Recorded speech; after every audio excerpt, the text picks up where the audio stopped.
Good morning everyone, SoCal Marine here, another video. I'm going to talk about some honing options for small shops, home shops, DIY guys. I bore my own blocks by hand. I calibrate my measuring tools with gauge blocks, regularly. I'm type A about my tools being absolutely to right on a thousandth. So bear that in mind with your tools. Honestly, the Chinese gauge blocks are actually very decent. They're very accurate. So I've noticed over the couple of years that I've been doing this that everyone recommends leaving 3,000 to hone. All right. And this is kind of like what a lot of guys use. This is a rigid hone with these stones. And what I've noticed is because the power is transmitted through the top, you'll actually end up slightly tapering a bore with this kind of hone, because it's actually applying more force to the top of the stones than the bottoms.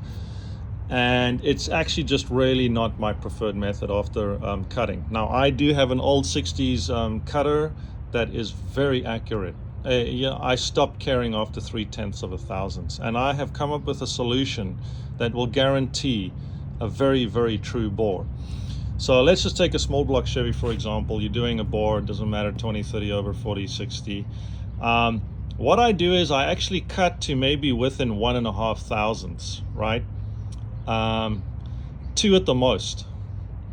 And what I've actually done is get a 120 grit flex hone, because what this thing will do is this will change the shape of your cylinder bore.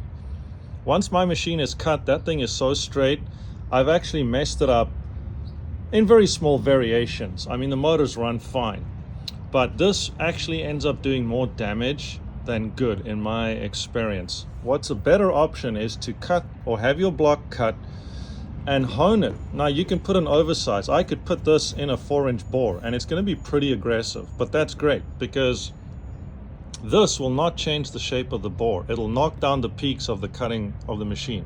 Now bear in mind, the Van Norman is leaves a very smooth finish. It's an incredible machine, which is why I usually only hone maybe 1/1000th. So this is the absolute go-to method. You'll see this is a 120 grit. This is just good for knocking down cast iron bores pretty quickly, and it's not going to change the shape. And then when you're done with this, you can finish it off with 2 or 320 grit, and this works excellent. I've done bunches of motors and none of them really burn oil, but I just wanted to tell you that as much as people use this style, I'm telling you from experience, it's not the preferred method. This thing's been lying down there for a while now.